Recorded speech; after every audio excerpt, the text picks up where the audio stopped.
seorang ikhwan kemarin, Rabu kemarin kan kita bahas masalah ini nih. Ya mudah-mudahan ikhwan itu datang lagi hari ini. Selesai kajian kita kemarin hari Rabu di sini, selesai saya ke belakang, ada seorang ikhwan yang mendatangi saya dan menceritakan pengalaman pribadinya. Dia mantan pegawai bank yang menyaksikan langsung bagaimana kepala cabangnya yang masih aktif meninggal dunia. Pada waktu itu kepala cabangnya ini ya terlihat sekali sebagai orang yang soleh, suka ya berpuasa Senin Kemis, kemudian juga suka berangkat haji umroh, suka bersedekah, banyak sekali amal solehnya. Masya Allah, kelihatan sekali solehnya. Ya, banyak amal-amal yang wajib maupun yang sunnah dia kerjakan. Tapi dia sebagai kepala cabang bank riba di Jakarta. Nah, ikhwan ini ketemu saya kemarin di belakang, selesai kajian Rabu kemarin menceritakan, saya sudah keluar Pak Ustadz, dan kita punya komunitas anti riba. Kami ini ex-bankir. Ya, mantan-mantan pegawai bank yang berkumpul dalam suatu komunitas dan kami punya pengajiannya dan minta saya juga untuk mengisi di kajian mereka ya. Dan kemudian dia menceritakan bahwa dia menyaksikan pengalaman yang sangat menakutkan, yaitu ketika meninggal kepala cabang bank konvensional itu, yaitu dia antarkan sampai ke kuburan.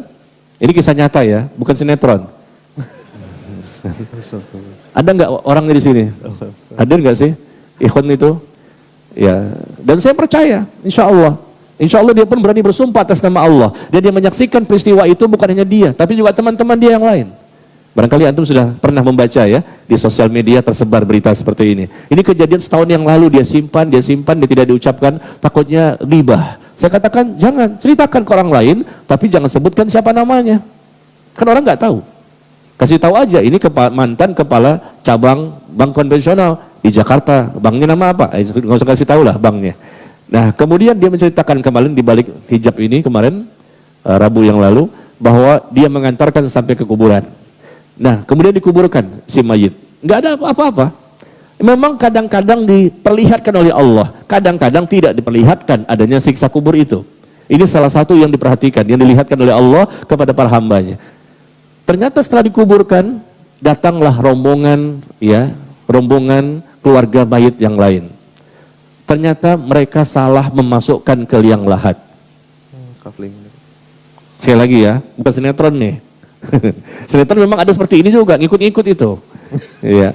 Salah memasukkan. Jadi seharusnya dia ini kepala cabang ini di tempat liang lahat yang lain, tapi salah masuk, miskomunikasi antara mayit dengan mayit. Iya. Miskomunikasi antara mayit dengan mayit, maksudnya keluarga gitu loh, keluarga mayit. Maka dikuburkan, dipendam. Kata keluarga si mayit yang baru datang, oh nggak bisa, kami itu di sini, kami udah booking, mungkin di bawahnya ada AC-nya atau apa kita nggak tahu. Kami sudah booking di sini, maka kami nggak terima, silakan di sana. Oh nggak bisa, kami mintanya di sini, karena kami sudah bicara kok. Mungkin ada yang lupa dan lain-lain. Akhirnya terpaksa dibongkar kembali. Ingat, waktunya tidak lama. Setelah ditimbun, mereka bawa pulang, datang rombongan kedua. Kata ikhwan ini yang menceritakan kemarin di belakang. Datang rombongan kedua, maka dibongkar lagi. Dibongkar lagi kuburan tersebut. Ini siapa ini? Kuburan siapa? Mantan ya kepala cabang bank konvensional di Jakarta. Digali lagi kuburannya dan ternyata ada sesuatu yang membuat mereka semuanya kaget. Kain kafan sudah hangus, jasadnya pun sudah hangus, dan papan-papan itu yang menutup itu hangus semuanya dalam waktu yang sangat singkat. Dan ini nggak selalu ditunjukkan oleh Allah, terkadang saja, terkadang ditunjukkan pada tempat tertentu, orang tertentu, supaya manusia yakin bahwa ada siksa kubur. Itu ibunya si mayit yang menyaksikan proses seperti itu, langsung pingsan. Ibunya pun ada juga di situ. Dan bapak ini yang menceritakan kemarin kepada saya juga menceritakan teman-temannya juga menyaksikan. Ketika dicoba digali kembali, mau dipindahkan mayit ke tempat yang lain karena salah liang lahat. Liang lahatnya keliru. Ternyata begitu kondisi seperti ini, mereka ketakutan. Karena udah hangus jasadnya, hangus kain kafannya, hangus papan-papan kayu yang menutup jasad si mayit tersebut. Nauzubillah min dzalik. Kalau sudah melihat langsung seperti itu, apa kita baru yakin?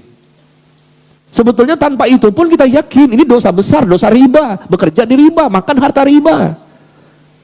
dirhamu riban ya'kulu rajul wa huwa ya'lam asyaddu min 36 zinyah. Bahkan Nabi mengatakan 1 dirham riba, berapa 1 dirham? 70.000 rupiah. 1 dirham itu sekitar 70.000 rupiah. Yang dimakan oleh seseorang itu harta riba, dirhamu riban. 1 dirham riba, 70.000 dimakan oleh seseorang harta riba itu, dan dia tahu ini harta riba, ya makan aja. Maka kata Nabi, lebih besar dosanya dibandingkan 36 kali perbuatan zina. 36 kali perbuatan zina. Sekali zina itu dosa besar. Makan cuma 70.000 itu lebih besar dibandingkan 36 kali perbuatan zina. Riba itu lebih besar dibandingkan zina. Tetapi lihat orang-orang yang bekerja di sana, dengan dasinya, dengan jilbabnya, pakai AC-nya, antep ya. Ada kaligrafi Yasin, ayat kursi, segala macam. Padahal itu adalah transaksi riba yang mereka lakukan. Ya apa? Mereka meminjamkan ke orang lain dengan uang yang mesti dibayarkan lebih besar. Nah, ini pengalaman ya, orang yang Allah tunjukkan, hati-hati. Jadi kepala cabang ini betul-betul menjadi bukti, salah satu sebab ya dia mendapatkan siksa seperti ini adalah karena memang di kepala cabangnya bank ribanya itu, dan dia itulah yang dia makan setiap bulan, yang diberikan kepada istri dan anak-anaknya.